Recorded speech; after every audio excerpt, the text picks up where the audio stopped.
none ikibazo nibaza dore ngiki, mwitangira igice cya mbere hagaragaje uburyo Imana yavuze ngo tureme umuntu ase natwe, umugabo n'umugore niko yabaremye. Wagera mu gice cya kabiri cy'itangiriro bakakubwira uburyo umugabo Imana yamubumbye mu gitaka ikamuhumekeramo umwuka wayo ngo akagira ubugingo buzima, yarangiza ikamukatira ingobyi muri Edeni akayibamo, igashyiramo n'igiti cyose cy'igikundiro ibijyanye n'ibyo yagombaga kuzarya. Wagera hirya hagahita hagaragaza uburyo Imana ngo yaremye Eva imukuye mu rubavu rw'umugabo. Ndetse ngo umugabo aravuga ngo urakara ko mu mara yanjye, urakagufwa ko mu magufwa yanjye, uzitwa umugore kuko wakuwe mu mugabo. Njyewe rero noneho nabyitegereza nkasanga Adamu na Eva bafite imbavu zingana, nkahita nibaza urubavu umugore yavuyemo ahantu rwavuye, nkasanga harimo ikibazo. Noneho wigiye imbere, ntabwo nzi imyaka byatwaye, barabyaye, babyara abahungu babiri niko bigaragaza. Noneho hari n'uburyo barezwemo, hari n'inshingano batojwe gukora. Noneho ngo Kayini aza kwica murumuna we Abeli, amuhoye ibijyanye n'izo nshingano, muzabisoma. Siho nshaka gutinda kuko ndimo ndababaza ikibazo. Kayini yatinyaga nde uzamwica? Aravuga rero ngo igihano umpaye, murongo 13, kirenze icyo nabasha kwihanganira, unyirukanye ku butaka, unyirukanye no mu maso hawe nzahahishwa, kandi umuntu mbaye inzererezi, umuntu wese uzambona azanyica. Noneho ngo Uwiteka ashyira ikimenyetso kuri Kayini ngo kugira ngo umuntu uzamubona atazamwica. Ikibazo cyanjye ngiki, umuntu Kayini yatinyaga uzamwica ninde? Kandi mu isi hari harimo abantu batatu gusa, uwa kane yari amaze gupfa. Yari Adamu, yari Eva, yari Abeli, yari Kayini. Abeli arapfuye, hasigaye Kayini, hasigaye nyina, hasigaye na se. Ese yatinyaga ko ise ari we uzamwica? Yatinyaga se ko nyina ari we uzamwica? Umuntu Kayini yatinyaga uzamubona akamwica ninde? Niba nta bandi bantu bari bari ku isi, niba koko Adamu na Eva ari bo bantu ba mbere Imana yaremye, ari bo dukomokaho, niba atari ukubeshya, niba atari ibintu batwandikiye babihimbye, byo bita fiction, guhimba inkuru, niba nta bandi bantu babayeho, Kayini yatinyaga nde? Tekereza umenye. Ikiganiro kuri Mizipa Oreli TV mutegurirwa kandi mukagezwaho na Jean de Dieu Ntezikimwe. Aho muri hose ku isi ndabasuhuje, mugire amahoro. Mbahaye ikaze kandi mu kiganiro cy'uyu munsi. Muri isaha y'agaciro tugiye gukomereza hamwe insanganyamatsiko ivuga ngo nyuma yo kuvirwa n'umucyo. Kubera iki nahisemo iyi nsanganyamatsiko ngo nyuma yo kuvirwa n'umucyo? Nuko nyuma y'ibyo tumaze kubona byose, nyuma y'uko tumaze kureba ibyo tumaze kubona byose, ndumva mu mutima wanjye mfite kwizera yuko twamaze kuvirwa n'umucyo, cyangwa se umubare munini w'abantu wamaze kuvirwa n'umucyo nawe urimo, kuko wamaze gusobanukirwa neza ko gukoresha ubwenge bwawe, gukoresha ubwonko bwawe ugatekereza, bituma umuntu agira ubumenyi kandi akunguka ibintu byinshi, akamenya n'ibyo atarazi ndetse bivuye mu byo yanatekerezaga. Ikindi wamaze kumenya ko umuntu iyo yagiye imbere y'Imana yimenya ubwe kandi akahakura amahoro n'amasezerano, bityo akabaho ubuzima adashidikanya ko Imana imuzi, Imana agendana nayo, Imana akorana nayo, kuko ubuzima bwose tubayeho kubw'impamvu. Mfite rero icyo cyizere, niyo mpamvu iyi nsanganyamatsiko nahisemo, ndavuga ngo nyuma yo kuvirwa n'umucyo, nyuma yo kumurikirwa. Nyuma yo kumurikirwa hari ikibazo ndibuze kubabaza, kandi nizere ko namwe ubu mushobora noneho kunsubiza. Mu byitegure, hari ikibazo ndibuze kubabaza, cyangwa se ibibazo ndibuze kubabaza, namwe rwose munsubize kugira ngo twubakane, bitazaba ibyanjye gusa, kuko twese dufite ibintu tuzi, dufite ibintu dushobora kuba twahana, maze tukubakana, tukungurana ubwenge, tukubakana. Rero nyuma yo kwigana icyubahiro n'ubuhangange by'Imana byigaragariza mu byo yaremye, imiterere cyangwa se imyemerere ishingiye ku mitekerereze y'umuntu ku giti cye, icyubahiro n'ubuhangange by'Imana bigaragara mu kuremwa k'umuntu, cyangwa se icyubahiro cy'Imana uburyo kigaragaza mu kuremwa k'umuntu. Nyuma kandi yo kurebera hamwe imyemerere, amadini, itorero ndetse n'umuryango, uruhare rw'ubwenge mu kumenya Imana, uko amahoro y'umutima abonwa n'uburyo arindwa, impamvu zitera umuntu kujya imbere y'Imana n'uburyo bwiza bwo kuba, cyangwa se uburyo bwiza bwo kujya imbere y'Imana.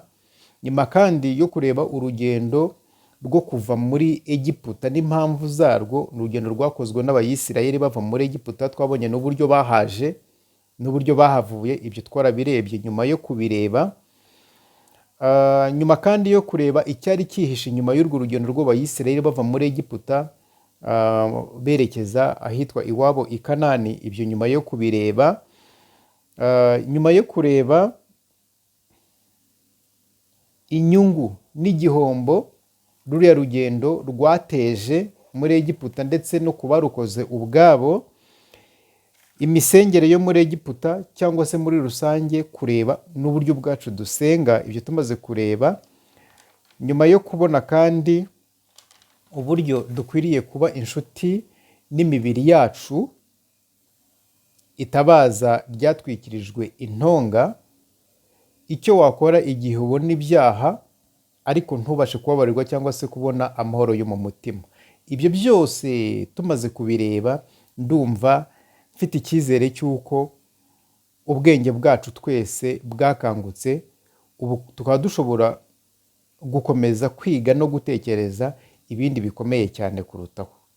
Nyuma y'uko tumaze kureba ibyo byose, nk'uko maze kubisubiramo, ibyo byigisho birahari, mwarabibonye, mwabiciyemo, twarabyiganye. Nyuma y'uko ibyo byose tumaze kubyigana, ndizera y'uko ubwenge bwacu twese bwakangutse, ubu dufite ubushobozi bwo gutekereza ibindi bintu bikomeye ku Mana, tudafite ubwoba, tudafite gushidikanya, kuko tuzi neza y'uko Imana itwemera kandi ubwenge dukoresha bwavuye kuri yo. Nta nubwo dushaka kuyirwanya, ntabwo dushaka kuyitera kudeta, nta naho twahera duhakana y'uko Imana ibaho, kuko uburyo tubayeho ubwabyo bigaragaza y'uko Imana ihari. Ndetse n'iyo witegereje ahakuzengurutse, ibyo ugenda ubona byose bigaragaza y'uko Imana ibaho. Nta hantu rero waca, uko wakigira kose, Imana irahari, ntacyo wayitwara.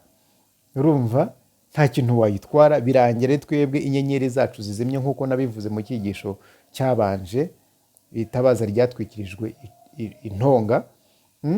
Twebwe igihe kiragera, inyenyeri zacu ziraka, igihe kikagera kikazima. Hari n'abibagiranye, ba sogokuruza bacu babaye muri ubu buzima baribagiranye. Natwe igihe kizagera twibagirane. Abavuye mu biganza by'Imana baremwe baribagiranye, ba Adamu, abo ngabo baribagiranye. Kandi nta n'uwagarutse ngo aze kutubwira ukuntu ibintu bimeze. Njya nibaza ukuntu Adamu ari we muntu ngo wakoze icyaha, amahano twagushije ahangaha, ingorane twahuye nazo, ari we ngo wazikuruye, akaba atarigize aza byibura ngo atwigishe, atubwire ati nakoze ikosa rimeze gutya, abana banjye nakoze ikosa rimeze gutya, ariko mwebwe mwirinde gutya, Imana ikunda ibi, Imana yanga ibi ngibi, Imana yashatse ko bigenda gutya, akaba ari uza kutwigisha. Noneho ibyo dusoma, ibi ngibi turimo gusoma, ibyo turimo kwiga, bikaba byaranditswe n'umuntu w'ejo bundi. Amateka dukurikije uko byanditse, uyu wabyanditse, uyu bavuga ko yabyanditse, uyu nguyu Mose bavuga ko yabyanditse, niwe wigometse kuri se, kuwa mureze, kuwa mwadobuse, niwe wamwigometseho, niwe wayoboye abantu bituye nabi, wabagiriye neza. Hari amakuru wenda nzayagarukaho, reka nyabahe gatoya. Mose ise yamubyaranye na nyirasenge.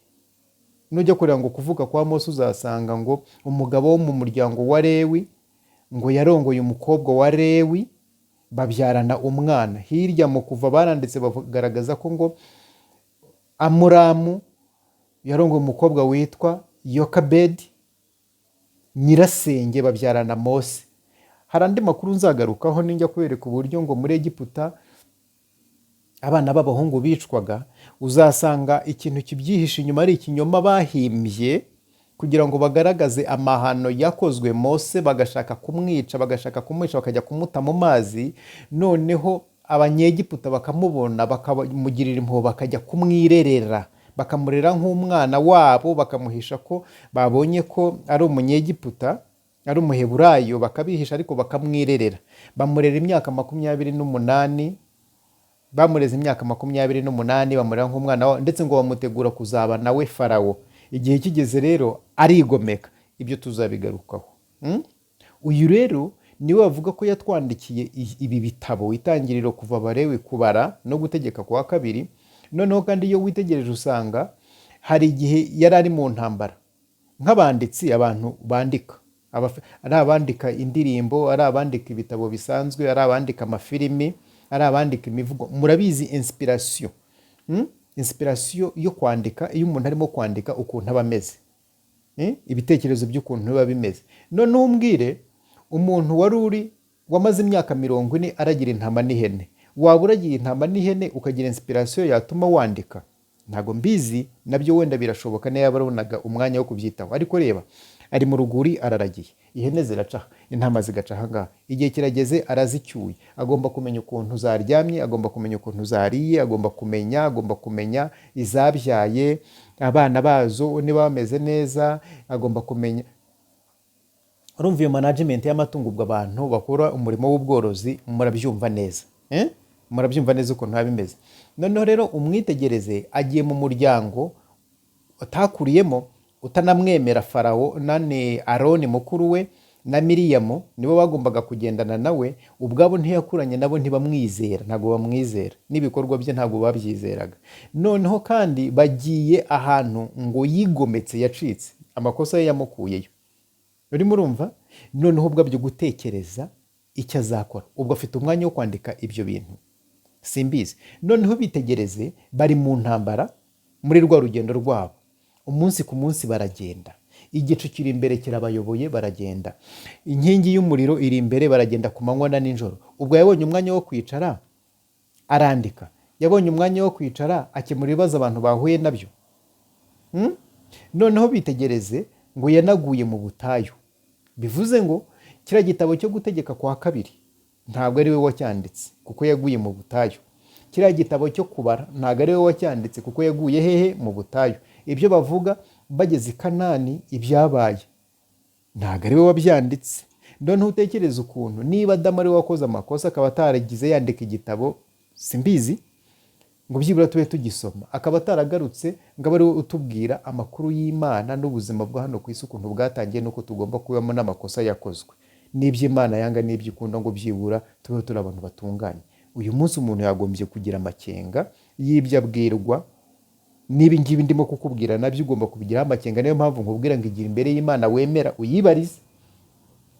Iyo mbere y'Imana wemera, imbere y'Imana wizera, mu buryo bwawe ugenda uyibarize, sibyo? Ugenda uyibarize. Ikigusubiza nta comment ndibuze kugishyiraho, ikikubwira nta comment ndibuze kugishyiraho, ni wowe ukibwira, ni wowe gifite icyo kimarira, sibyo?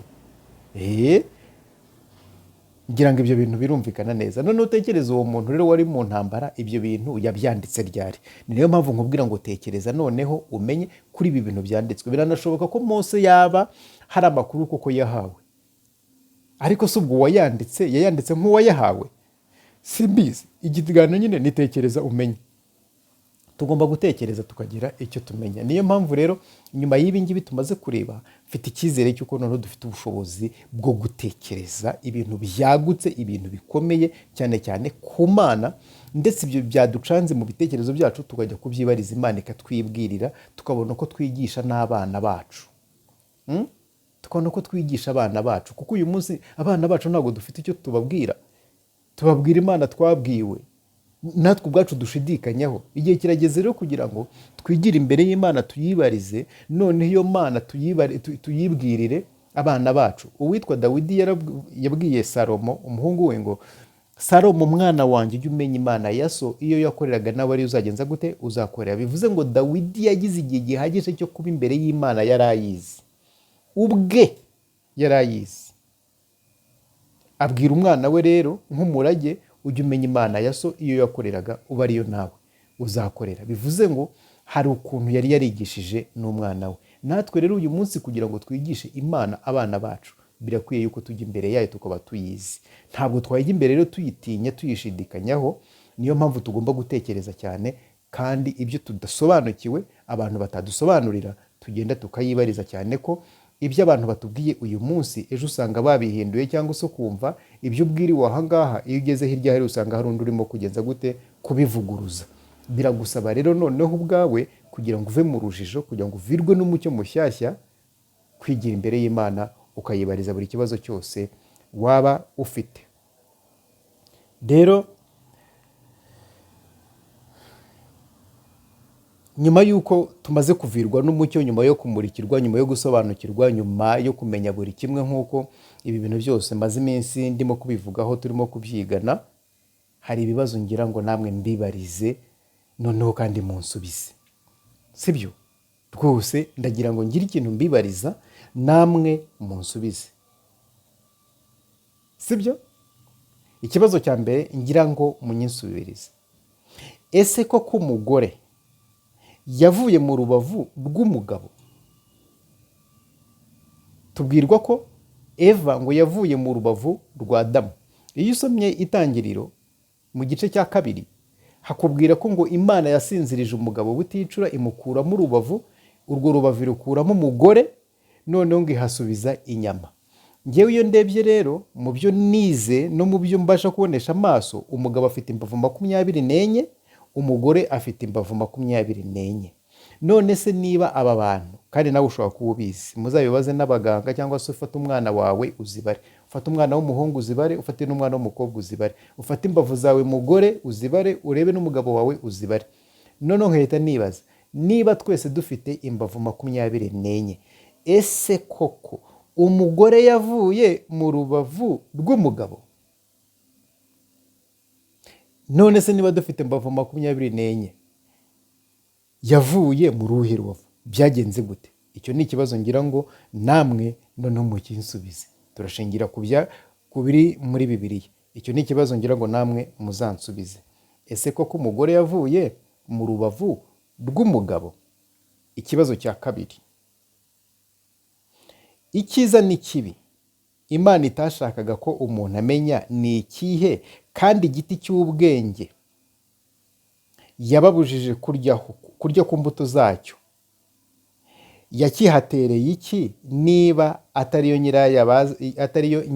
nyirabayazana yo gucumura k'umuntu? Iyo usomye Itangiriro igice cya 2 umurongo wa 18, hagaragaza uburyo Imana ngo yamaze gukeba ingobyi ya Edeni, igateramo ibiti byose byera imbuto ziribwa, ngo igashyiramo n'igiti cy'ubwenge kimenyekanisha icyiza n'ikibi. Imana ngo ibuza umuntu kuzarya kuri icyo giti, ariko ibindi biti byose yabaga yemerewe kuzabiryaho. None ikibazo cyanjye ni iki ngiki: icyiza n'ikibi Imana itashakaga ko umuntu amenya ni ikihe, kandi igiti cy'ubwenge kimenyekane, igiti cy'ubwenge niba Imana itarashakaga ko abantu barya ku mbuto zacyo, yakihatereraga iki, niba atari nayo nyirabayazana wo gucumura k'umuntu? Ikibazo cyanjye ngira ngo kirumvikanye. Imana niyo yazanye igiti kimenyekanisha icyiza n'ikibi, icyegereza umuntu. Niba atari yo nyirabayazana, niba itarashakaga ko umuntu azakiryaho agacumura, icyo giti yakihashyiriraga iki? Ese icyiza n'ikibi itashakaga ko umuntu amenya ni ikihe?